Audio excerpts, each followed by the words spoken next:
CFL 110, your weekly trip around the biggest stories in the Canadian Football League with Jeff Hamilton and Andrew Hustler Paterson.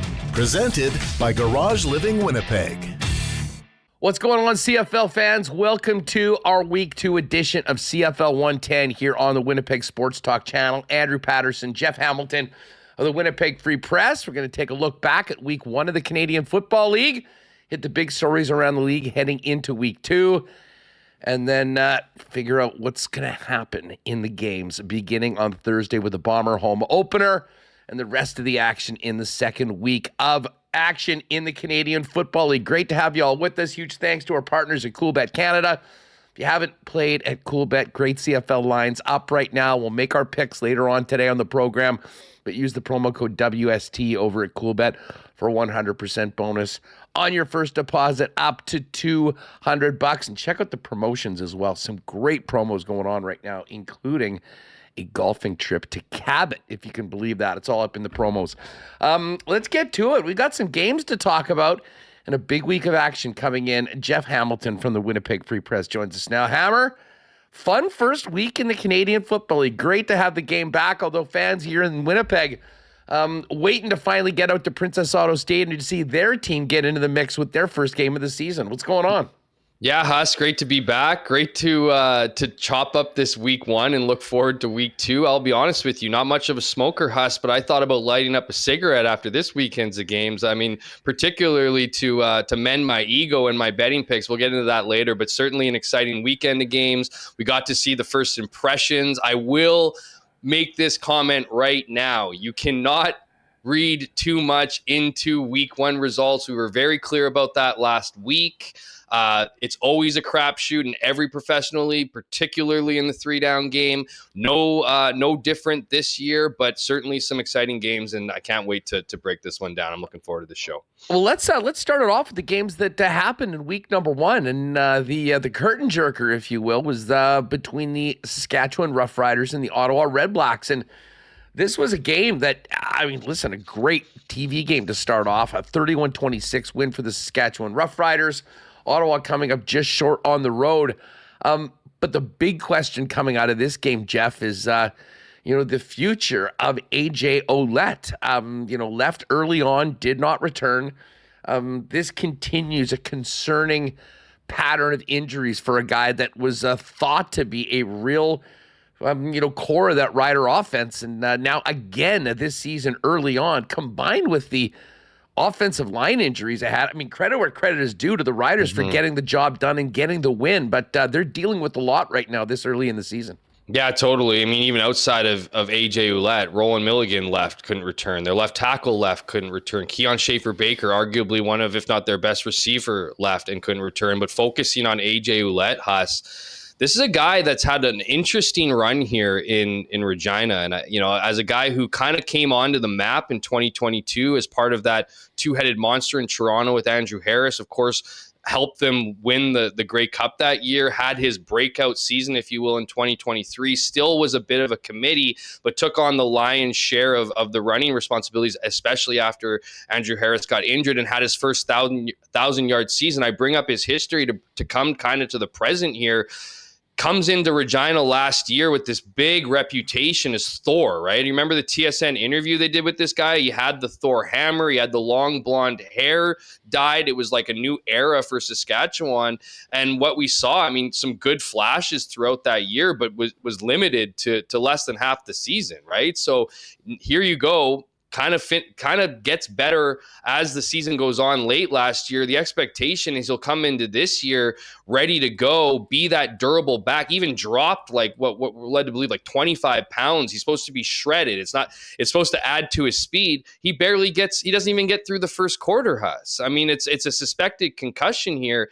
And the reason why we asked the question of, his career is, this guy's going to be 30 in September. I mean, depending on how this head injury is, and I will remind viewers here, this team signed Kadeem Carey to come in, right? So this isn't a one game kind of replacement here with Carey. This is probably a who knows, but probably more than one game. Anyways, Ouellette's kind of just been, I don't want to say bust, Huss, but I don't know how else you explain this. Like, he's got these skills, he's got the abilities, but sometimes the best ability is availability. And for a guy who has come with a ton of hype, is again edging towards 30. We look at the average career here in the CFL or in professional football, it's 2 or 3 years. When you're a running back and you're putting your body on the line the way that AJ Ouellette puts his body on the line, it's going to probably be less. So the question remains here: if AJ Ouellette comes back, what can they expect from him? And do they have to start thinking in Regina, a team that has Grey Cup aspirations,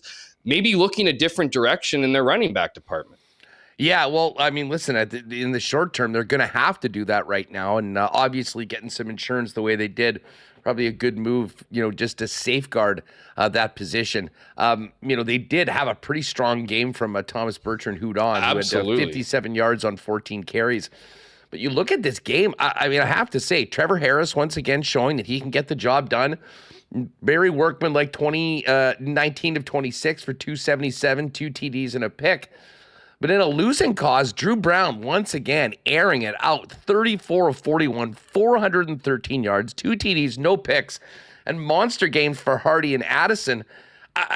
When you look at what Ottawa was able to produce offensively, you kind of wonder how they lost that game. But listen, this was 2 offenses that looked pretty darn good at the beginning of the season, considering it was week 1. Absolutely. The problem for Ottawa, though, Huss, is you need to establish a run game. I mean, I made this comment last week. I mean, they brought in William Stanback to do just that. But I said, with OC Tommy Condell, I have to see it before I believe it. And clearly, it was once again the Drew Brown show. I know things kind of got a little hairy in the second half, which forced the run game, but they were very much in this one. I mean, Ottawa came out guns blazing. Drew Brown led the Redblacks down the field, an impressive drive, over 100 yards to get on the board in an early 7-0 lead. And that was kind of the best they could do until a late, fourth quarter comeback with a couple touchdowns. So, I do think there was a lot to like. We talked about how Drew Brown was going to take that next step in his second year as a starter in Ottawa. We know how much he loves chucking the ball, but you need to have that rhythm. You need to have that rhythm, or you're going to get burnt, because at the end of the day, you look at Saskatchewan's defensive effort. They stood up to Drew Brown and well, and with a couple men down. So you look at that group, that banged up group, and you have to wonder, I really do, and I think it's going to reflect in the odds when we talk about next week's or this week's games, Huss, is how good is Ottawa's offense when you consider the injuries that they had on defense in Saskatchewan. We'll have to see. It's certainly an impressive stat line from Drew Brown, 400 yards. No one's going to look at that and say it sucks.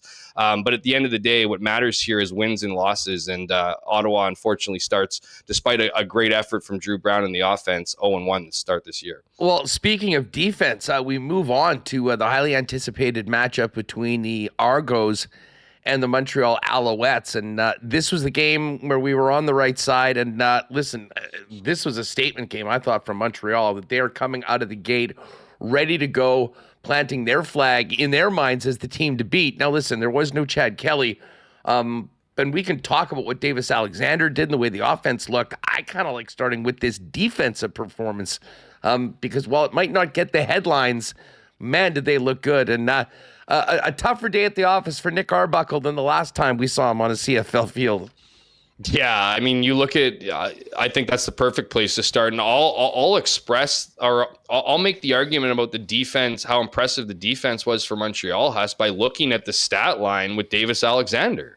Right? I think he had threw for 205 yards. It was a good game. He didn't need to be amazing. He just needed to play well. Far more capable than being a game manager, Davis Alexander, but at the same time, he doesn't need to force anything. And when you have an offense where the run game is going, where your defense is playing well, you have the targets that Davis Alexander has, you're going to find success. And I'm with you. I think that was an absolute statement game.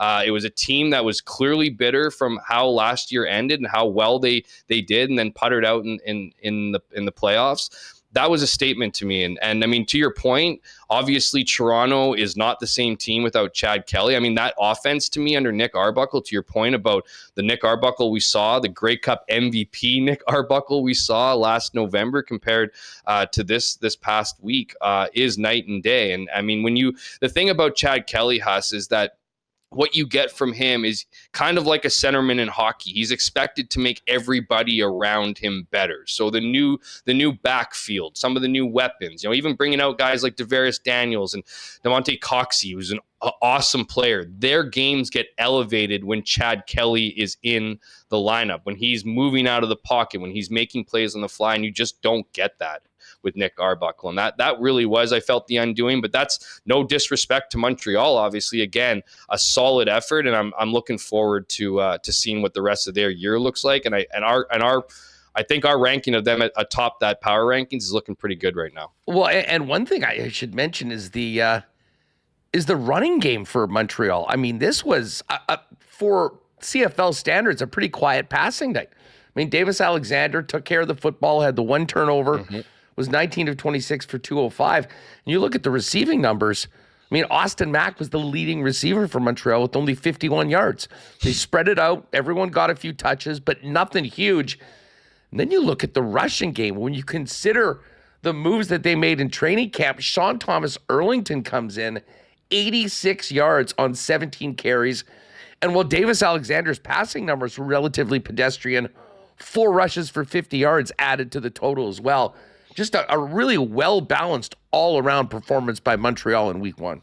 And again, that's what I'm saying. Like you establish that run and your offense opens up. And even Davis Alexander, as you mentioned, he is versatile. He got the run going. He brings that energy, right? And I think that really is not to beat up on Nick Arbuckle even more, but that's the energy that Chad Kelly brings, right? That confidence to the rest of the team. And so, certainly a great debut as the undisputed number 1 quarterback in Montreal, but more good things to come. I still feel it's still week 1. We can't make too many claims, but certainly the Alouettes are looking like the team we thought they would look like this year. Well, moving on to the third game, Hamilton at Calgary. This was a granted week 1, but big time questions about both of these teams. We saw Hamilton with the hot start at the end of last year, falling just short in their quest to make the playoffs, but a huge offensive season for Bo Levi Mitchell. And then a real overhaul of Calgary. I mean, the entire coaching staff minus Dave Dickinson, and of course, a new quarterback in Vernon Adams. And, VA didn't have, an incredible day statistically, but they were able to move the football. They were able to put up points on the board more often through the running game. And, hey, you bring in a brand new quarterback in game 1 at home and put up 38 points. Pretty nice start. I guess this is the question. I mean, how much can we take from week 1 on Calgary? You don't want to make these crazy judgments, but I'll tell you what, so far so good for the new look Stamps with their new quarterback.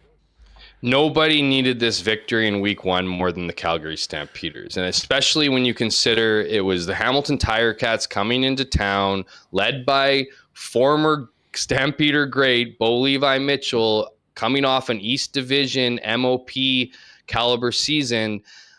And the stakes were high. I mean, Vernon Adams, to your point, Huss, you mentioned 38 points by the Stamps. That's super impressive. Vernon Adams didn't have to throw a single touchdown. That happens when you have Mills running for Dietrich Mills running for 3 touchdowns, finishing off the job for sure. But it was just a full effort game. I mean, their defense played exceptionally well. I mean, you look at Bo Levi Mitchell. Yeah, he eclipses 300 passing yards. Most quarterbacks in this league are going to eclipse 300 passing yards when you have 50 attempts. And that's ultimately what happened here, right? We talked about the run game, the run game and how dominant it was in Montreal. That's how non-existent it was in Hamilton. I mean, and those situations, you get yourself into a one-dimensional offense. Look, Bo Levi Mitchell is in his mid-30s. He can't be tossing the ball 50 times in a game. Mistakes are going to happen, but the other part too, Huss, some stupid mistakes by Hamilton. Like the second half kickoff. Like Johnny Augustine's been in the league for a decade. Okay, you got to get under that ball. You can't just let that ball drop and have it over. So, smart, credit to Stampeders special teams who had, made two major, game-changing plays in that, including that play.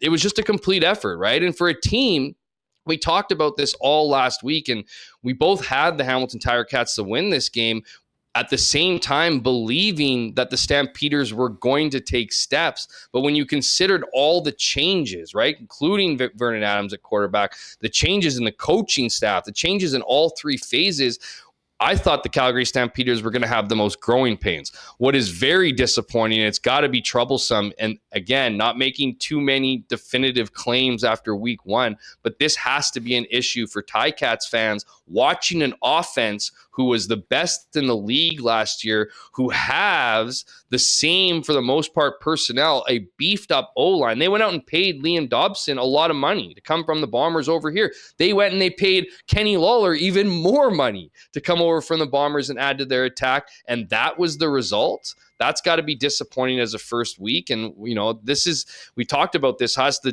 defense in Hamilton is not going to be the team's bread and butter. They're improved. They need to be better than they were last year. But this team was only going to go as far as the offense took them.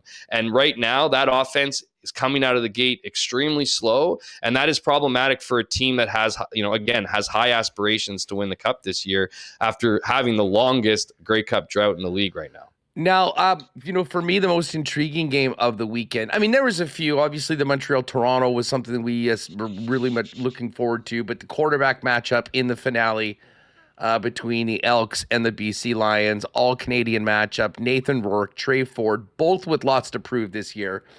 By the way, shout out to the BC Lions, Omar Doman, another big party to kick off the season in BC.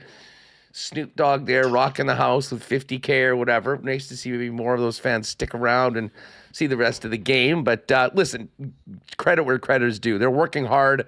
They're making the Lions a big deal, and it was great to see.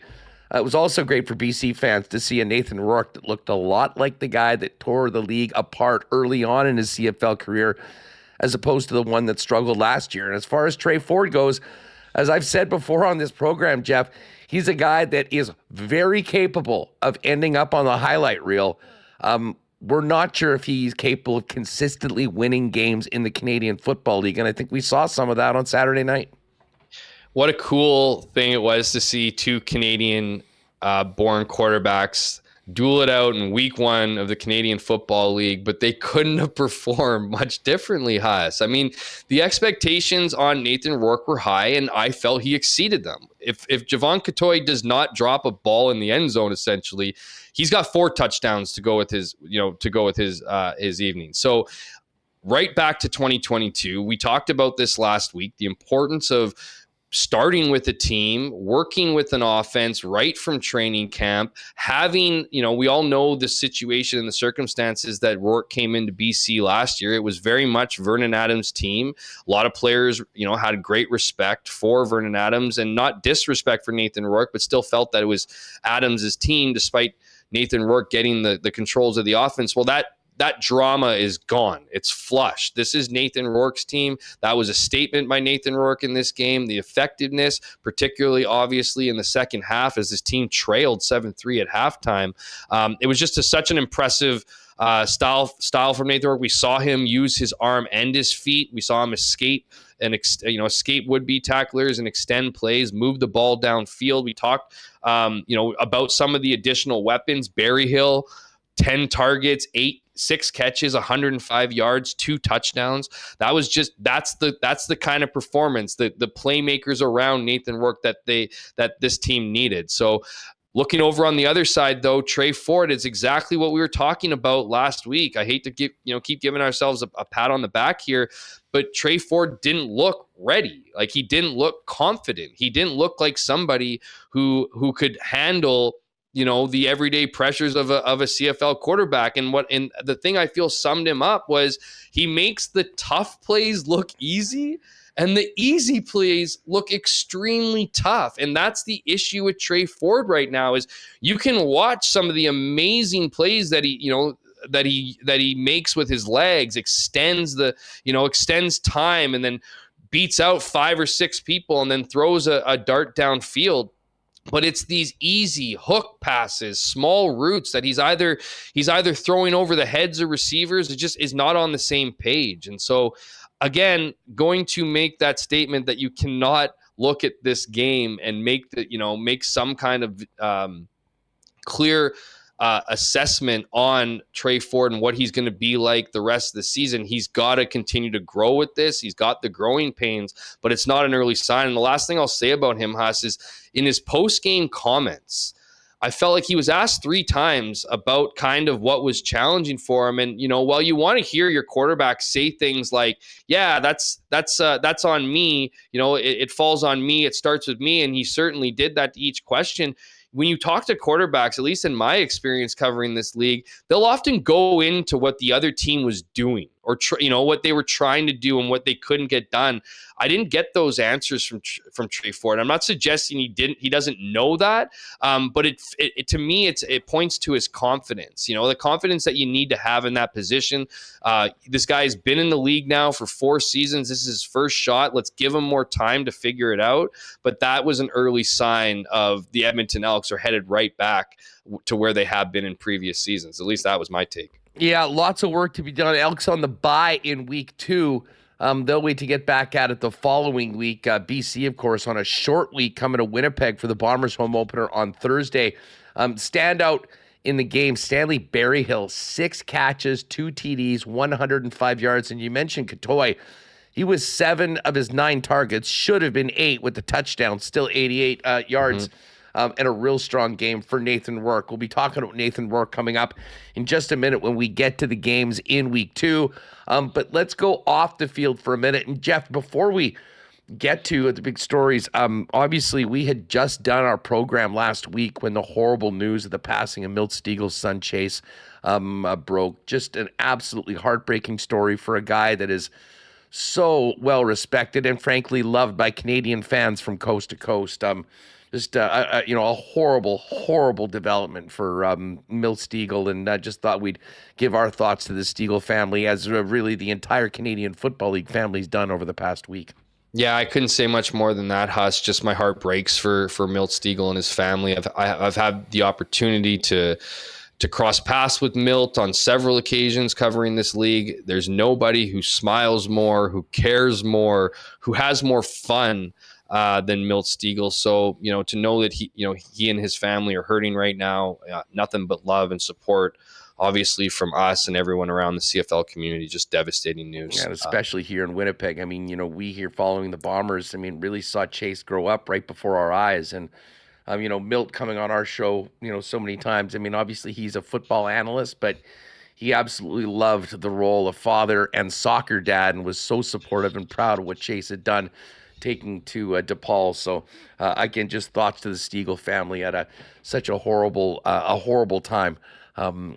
The other big story that is actually another really sad one is coming out of Hamilton, and Ted Goveia, of course, got the job as the new general manager of the Hamilton Tiger Cats.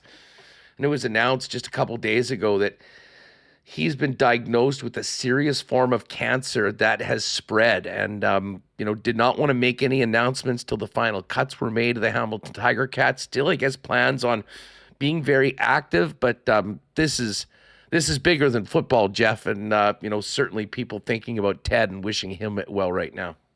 I can't imagine, again, what he's going through. And not just because, that diagnosis is a tough one. We all know, our good close friend Ted Wyman passed away from cancer last year. It's a nasty disease, obviously, but just how much work it is to be a general manager, right? And now to have that load on you and then have, trying to recover from a nasty disease, that's just a lot to ask. And, I wish Ted Goveia all the best. Obviously, we knew him from his time here in Winnipeg, and all the, his fingerprints are all over the Winnipeg Blue Bombers and their success. And to get that opportunity finally, I would argue, for a guy who's been kind of a CFL lifer. He's got a great story. If you don't know Ted Goveia's story about how he got into the CFL, I implore you to go find that and figure it out. But this is a guy who bleeds 3-down football. To get that opportunity and now have to deal with this is an absolute shame. I wish him nothing but the best. I hope we get some good news here and he can move on to focusing just on football and getting those Ticats back on the right track in week 2, but more importantly, towards a championship. Yeah, listen, I mean, I think fans around the league wishing for, successful treatment for Ted Goveia, and hopefully he'll be able to get back fully running the show there in Hamilton, as he's got a lot of work to do, but as I said, this is much, much bigger than football. Moving on to another topic that has seemingly been on our plate for the last 2 years. I mean, this fiasco with Genius Sports just seems to be one thing after another.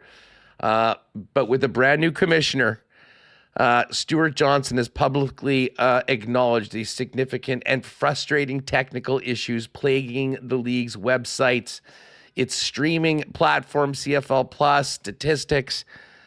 I can't believe we're still having this conversation in 2025, Jeff. And I have a feeling that Stuart Johnson feels the exact same way now taking over the league. Yeah, as the president of the Football Reporters of Canada for the last several years now, Huss, the amount of emails I get around statistics, around, from my colleagues asking for questions, sending frustrating emails. I wish I had more answers, right? I wish I had,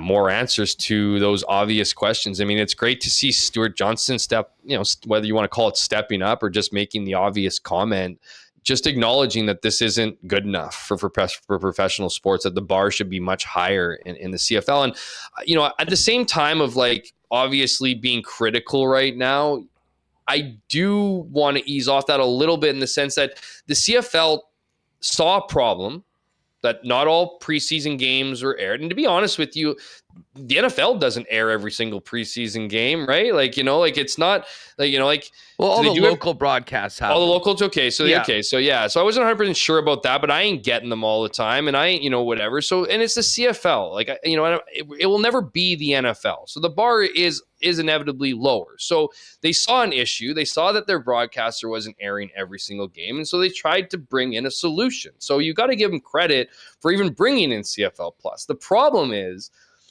you have to assume it's going to be successful because the issue in this is that it's overwhelmed by how many people logged on to see it. It was just overload, right? So it's one, when those things kind of happen, you're just left thinking well, what were you expecting? No one to show up and or a manageable number to show up? That's the part that, kind of leaves us, a sour taste in my mouth. And it's just a bad way to start off the season, right? It's that typical kind of narrative around the CFL that, they're not getting something right or whatever. I mean, and again, the statistics are a whole other thing, right? The statistics are, and I will say this, the in-house stats guys at the CFL are probably the most frustrated of everybody. So it's not like the CFL is sitting there putting their feet up and laughing. They're working with these issues. They're going through new technology and applying the data that they have from this year and previous years, trying to make it work. So they're working endlessly. It's this relationship with Genius Sports that was just sold as being something that was going to be so incredibly beneficial to the league, has instead been nonstop negative story after negative story, inability after inability to get things going. And here we are a couple years into this relationship and talking about how the streaming services aren't working and the stats aren't great. And that is a problem for any pro league that wants to grow, that wants to get off the ground. And the CFL is certainly one of those leagues that wants to grow. You can't be in a situation where there are minor hockey organizations around the country that have more reliable and quicker stat platforms than a professional football league right now. And listen, I'm with you. I think they absolutely acknowledge that this has been a big issue. It's unfortunate that it hasn't been completely worked out, but I have no doubt that Stuart Johnson, with his television background, knows very much how important this is right now with the new guy running the show that maybe, wasn't at all a part of the entire Genius deal. can work on getting this rectified and not having future conversations like this on CFL 110 and other shows around the country. Well, Hammer, let's get to it. We're back at it for week number 2. And Winnipeg Blue Bomber fans will get a chance to pack Princess Auto Stadium to kick off week 2 with the Bomber home opener against the BC Lions. Nathan Rourke comes in after a brilliant game Saturday night, but a very, very quick turnaround for BC. I was sort of kicking this around with some friends. You've got one team that hasn't played yet, so they're certainly rested. They're ready to go. Another one that has had that game action, but is on a very short week. Where's the advantage in this matchup right now, in this very strange week 2 game where one team hasn't played and the other one had a great game but has to turn it around real quick and get right back at it on the road? You sound exactly like that voice in my head, Huss. I was thinking, when I looked at the lines here and I looked at, the Lions being favored and trying to your question, where is the advantage here? Well, to your point, you have one team. We all know, as I mentioned, I'll say it over and over again, week 1 is a crapshoot, and it's a crapshoot because it's everyone playing their first game. Everyone's kind of knocking the rust off. Now, the BC Lions, going into their second game of the season here, have tape to improve. They can start the progression of improving the mistakes, right? Whereas Winnipeg doesn't have that advantage. Now they have an extra week of preparation, right? They did take days off this week, but Mike O'Shea, the rules in the CBA, when you have the first bye week, you don't have to give the full week. It's like 3 days. And Mike O'Shea gave him exactly 3 days. So there is the extra work there. We know this coaching staff works tirelessly. So they've been focusing on the BC Lions this whole time. We'll have, obviously have tape on the BC Lions now and what they tried to do. So there's that advantage, I guess, to Winnipeg, who also, again, has that rust.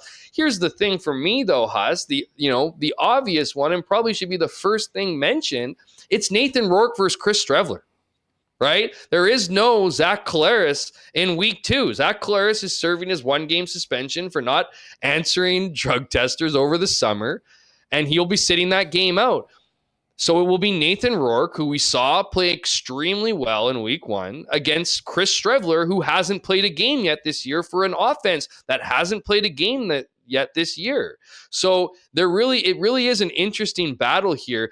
The Bombers are great at home. The fans are going to be on their side. They're going to give Nathan Rourke a heck of a time.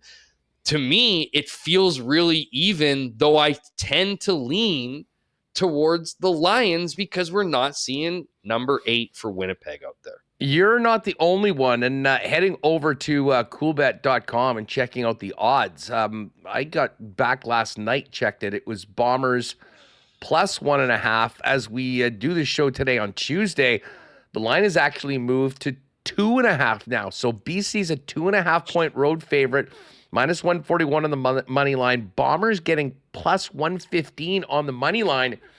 But this number is all about the quarterback. I mean, I do think that if Zach Collaros was in, we're probably talking about Bombers minus 1.5. The bottom line is this game was going to be booked close regardless of who was in. BC with the advantage right now. And to me, this comes down to a huge test for the Winnipeg Blue Bomber defense. I mean, I don't think you can argue that there is the high-end element of the Bomber offense that might not be available without having Zach Collaros. So it's going to be put onto the Blue Bomber defense. Now, the Bomber defense has had some masterpieces against the British Columbia Lions at Princess Auto Stadium over the last few years. And I don't know. I'm going to give them the benefit of the doubt on this one, but make no mistake about it. This is going to be a game where the defense is going to have to win it for them. Obviously, Chris Streveler not making mistakes, and the Bombers are going to need to be able to run the football. Expect a lot of Brady Oliveira coming out of the gate, I would imagine, and we'll see how this offensive line looks. This feels like the week 1 games that we talked about last year, although we certainly have seen some good things from the BC Lions. I'm going to give the Bombers, a great home team, the benefit of the doubt, and I will take the points on the home dog. But this one, as you mentioned, really could go either way. And I think we are in for a fun and exciting and close game on Thursday night. Okay, in that case, I will take the BC Lions. I'm going strictly off the rust part for the Bombers. I think they're when you look at last year, when you look at the number of moving pieces on this roster, right? They started 0-4. They did not start great. There's more moving pieces here. There's moving pieces in the secondary, a brand new safety, right? And Jamal Parker, who is not new to the Bombers, but he's coming off a torn ACL. That's communication, right? There's communication there. Tony Jones is a great middle linebacker. There's no Adam Bighill this year, right? There's no big voice in that linebacker group.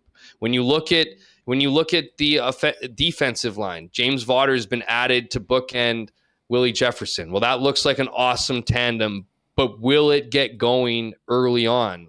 I'm with you. I think it's going to be a complete defensive effort here that's going to get Winnipeg the victory if they can win. I just see a BC Lions team, a motivated Buck Pierce, who played against that, who practiced against that defense every single day for years as the OC of the Bombers. He drew up an incredible game plan against the Elks. If you're the Bombers, you're going to want to bottle what the Elks did through the first 2 quarters of that game and not the last 2 quarters. I just think, I'm not saying it's going to be a blowout, but I'm taking that field goal for the Lions to win. Well, and you know what? I mean, the Buck Pierce factor of him coming in, first road game as a head coach at a place where he had such great success. I mean, it's another really fun storyline going into the game of Buck going up against the man that he worked for all these years in Mike O'Shea.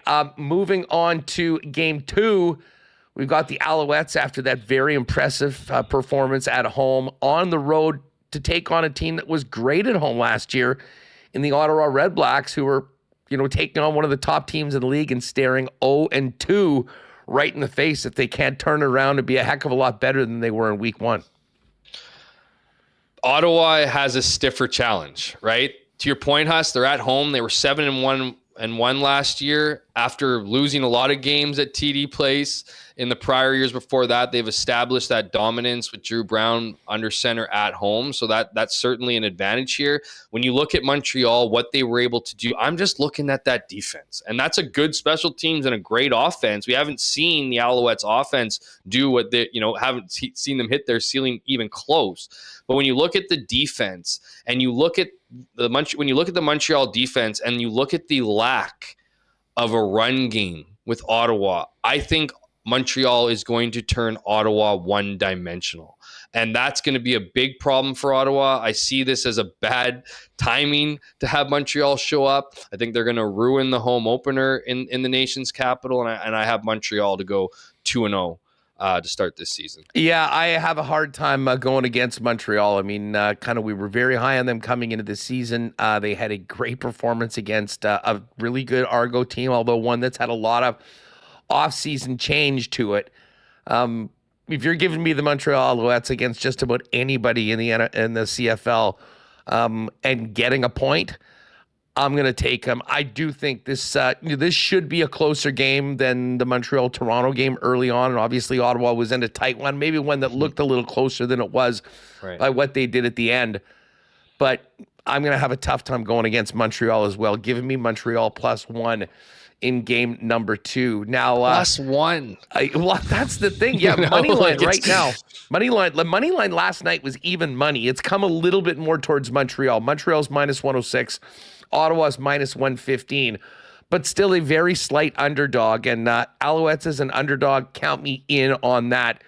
We'll probably be taking the money line, but for the purposes of this, we'll take the point in the picks against the spread with the line being Ottawa -1 right now over at CoolBet. Now, this is another interesting game. We've got Calgary and Toronto going at it. The Argos are going to look at these rings that Remus has put up in the top corner. Some serious bling. I'm not sure whether these are meant to actually be worn the way traditional rings are or just put on a massive chain as a pendant.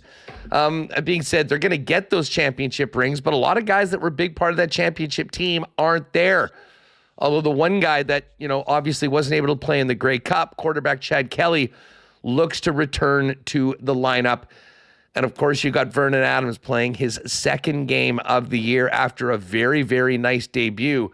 No surprise that the Argos are favored But I think to some, the fact that it's only 3.5 with home field lets you know that the jury's still out on how this Argo team is going to look, especially early in the season. And Calgary hitting the road with a little bit of momentum from a very important week 1 win, as we talked about off the top of the show. In this one, Huss, it's simple to me. If you look at the two teams that are competing, look, Toronto lost to an incredibly good Montreal team, right? And they lost without their starting quarterback. Now, was it a decisive win? Yeah, in a lot of ways it was. Nick Arbuckle couldn't really do anything, right? They ended up getting in the end zone once, but they couldn't really do much. I think it's going to be a much different story at home. Obviously, potentially with Chad Kelly, which is a major decision here for me when it comes to this odds, and would likely change the odds depending on what, if that information is confirmed, if Kelly's playing or not. That being said, on the other side of the ledger here with Calgary, should we be as impressed as it looked against Hamilton, right? Both of us had Hamilton to win that game. Both of us had Hamilton to perform a lot better out of the gate. But is that victory that Calgary had over Hamilton, is it all that impressive? And could we see a little bit of an equalization here when it comes to playing a Toronto team that has a good defense, right? They're good defense. They were hung out to dry a little bit against the Montreal Alouettes. Their offense couldn't stay on the field. We all know how that works. If your defense is on, the longer they're on the field, the more trouble they're going to have. But Toronto has a good defense. So I'm looking at this game a lot more closely, and I'm thinking of leaning towards the team who gets the points, doesn't have to cover it. Yeah, this again, we're talking about a really, really slim line here. And when I think about what Calgary did in week 1, putting up 38 and doing without any touchdowns from Vernon Adams and 2 picks. Albeit, much like Zach Collaros over the last couple of years, they'll drive the ball down to the 1 and then hand it off. But it was the well-rounded nature of the Calgary offense with that running game and Dedrick Mills that I think gives you some pause to think maybe this Calgary offense is capable of more, because if you can have that foundation of a running game and get elevated play from VA as he gets more comfortable with Reggie Begelton and Clark Barnes, I think there really is potential for this team to go out and do and contend for a playoff spot. Now, again, we're just talking about this game this week. I do think that the Argos are going to be fired up to get back out on home court or home field, get those rings, and most importantly, have Chad Kelly back. So in the case with them only laying 3.5 in this game, I'm going to give them the benefit of the doubt. Although we talk a lot about their defense, they lost so many individuals from that defense. I think the jury's still got to be out as to how they look, and this will be a big test for a guy in Vernon Adams that can certainly make big plays and move the football. So you're going to take the points with Calgary? The only hesitation I have here is Kelly needs to play for Toronto. Okay, if I'm taking Toronto, I'm not taking a Nick Arbuckle-led team. I don't care if they get plus points. But to me, the big decision, if you're making a wager on this game, is to know that Toronto just finds their game at home. They just do. I've seen it firsthand. I've seen dominating Bombers teams come in, and using Nick Arbuckle as an example, I've seen dominating Bombers teams go into Toronto and lose to the Argos at BMO Field with including Nick Arbuckle at the controls. It's just, there's something about Toronto that plays well in front of their home fans, or maybe the visitors don't play well in Toronto. I don't know what it is. And that's the only thing that's holding me up here. But I look at Vernon Adams and what Calgary was able to do and the good feeling that would have come from that opening week win. I'm asking them to keep it close. I'm asking VA to stay healthy, to build on week 1, and to take advantage, to your point, Huss, those moving pieces. We know Toronto is going to get better as the season moves on. They do it year in and year out. Roster turnover happens to every team, but it doesn't happen more than in Toronto. So I'm not necessarily nervous about the new bodies in Toronto, but when you look at it being week 2, when you look at what we saw from Calgary in week 1, I am going to take the Calgary Stampeders to cover. I'll take the 3.5 points. 3.5, and like these teams have played very close. Calgary's beaten Toronto, even when they've had these gaudy records. For whatever reason, Calgary's been a team that, has at times really raised their level of play against Toronto, or maybe caught them off guard. And they've been good, decent on the road. They haven't been great at home. They had the last couple of years. They haven't really been great anywhere. They got off to a great start at home, as you mentioned, a very, very much needed win to start things off. Final game of week number 2 in Tim Hortons Field, the Hammer. The Ticats look for win number 1 of the season, hosting the Saskatchewan Roughriders, potentially coping with the absence of AJ Ouellette. The line in this one is Saskatchewan -4, and the Ticats a +150 home dog, getting 4 points. Well, I'll let you start on this one. I mean, okay. Saskatchewan getting the nice win, Hamilton falling short in Calgary, but again, home field does mean a lot. Hamilton, I think, is going to be poised to avoid the miserable start they had last year.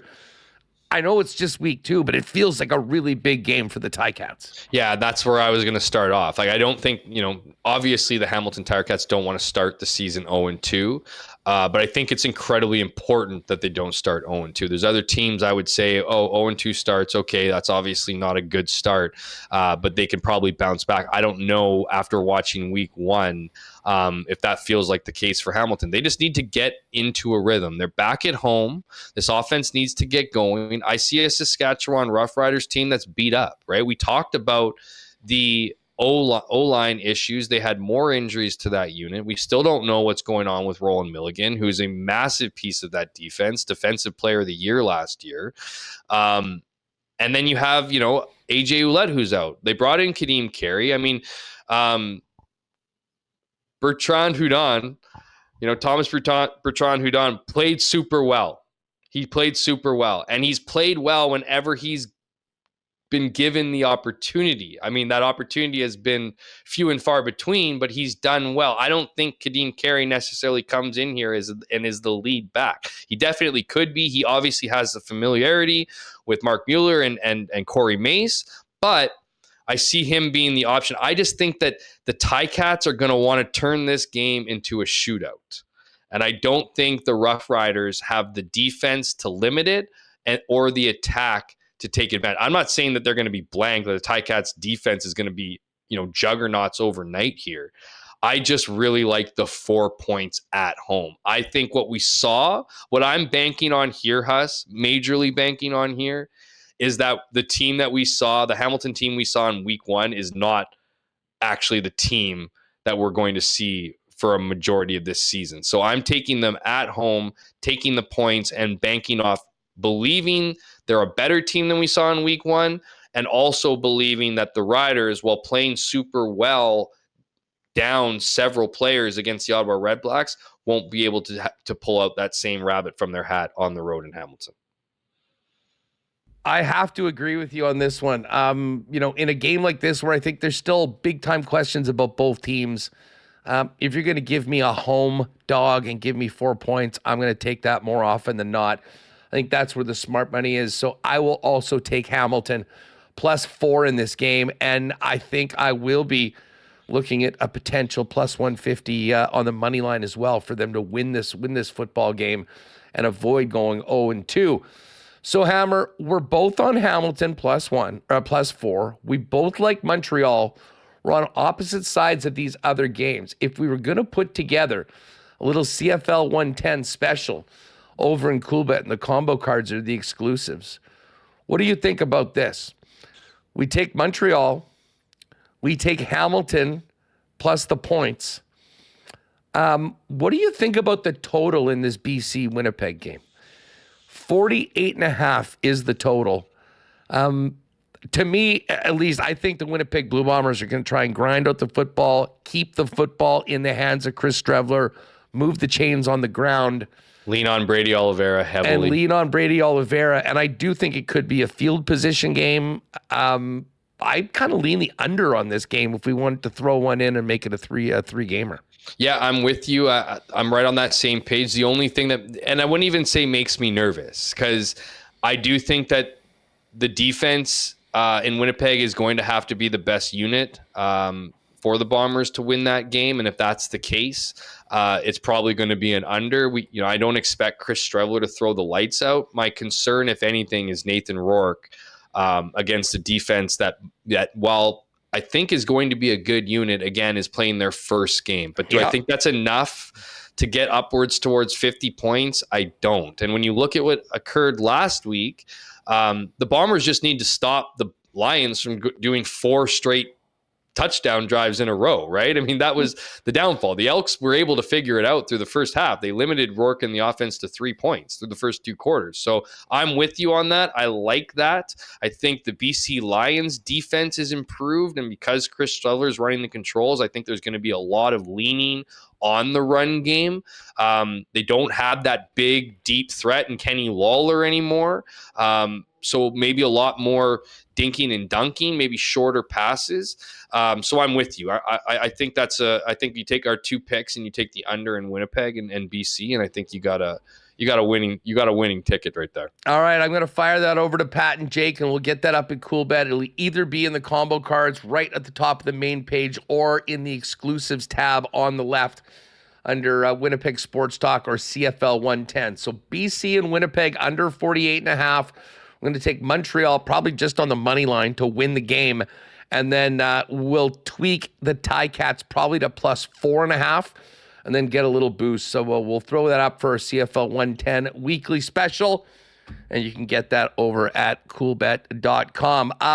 Going to be a fun one. Looking forward to getting out to the stadium for what should be a great kickoff on Thursday night in Winnipeg, Jeff. And then 3 more big games as we find out more about what these teams really are early point at here in the Canadian Football League season. And can't wait to get going. I was 1-3 to start. I'm hoping to be a lot better this time. Like I said, week 1 is a crapshoot. I'm not saying week 2 is automatic. We're still figuring out what these teams are going to be and what they're going to look like, right? So those are all important things. Lots of research here, Huss, through the first 2 weeks. Once we start getting some more data points, we start getting a little bit more of a larger sample size. I think we're going to be you're going to be start seeing some of that insight really come through. But I do like our picks this week. I particularly like my picks, the 2 ones that we're at odds with. So I'm hoping to have a rebound weekend. Another great fun show to do. Looking forward to seeing what happens here. Can't wait to see another weekend of 3-down football and all the storylines that inevitably come out of it. It all gets going Thursday night to kick off week 2. The Bombers in their home opener, their first game of the season, the final team to get into action in the Canadian Football League, and all teams in action with the exception of the Edmonton Elks this week. Hammer, great stuff as always, folks. Again, if you want to ride with our picks or check out the exclusive, head on over to coolbet.com. Hammer, in the meantime, enjoy week 2 in the Canadian Football League, and we'll look forward to run it back next Tuesday. Now that we'll have all the teams in the CFL, it'll have a little game action to discuss. Can't wait. Have a great one, everyone. Thanks for being with us on CFL 110. Tell a friend about where they can get the program, and we'll see you next week right here on Winnipeg Sports Talk. You've been listening to CFL 110. Tune in next week for more great Canadian football discussion.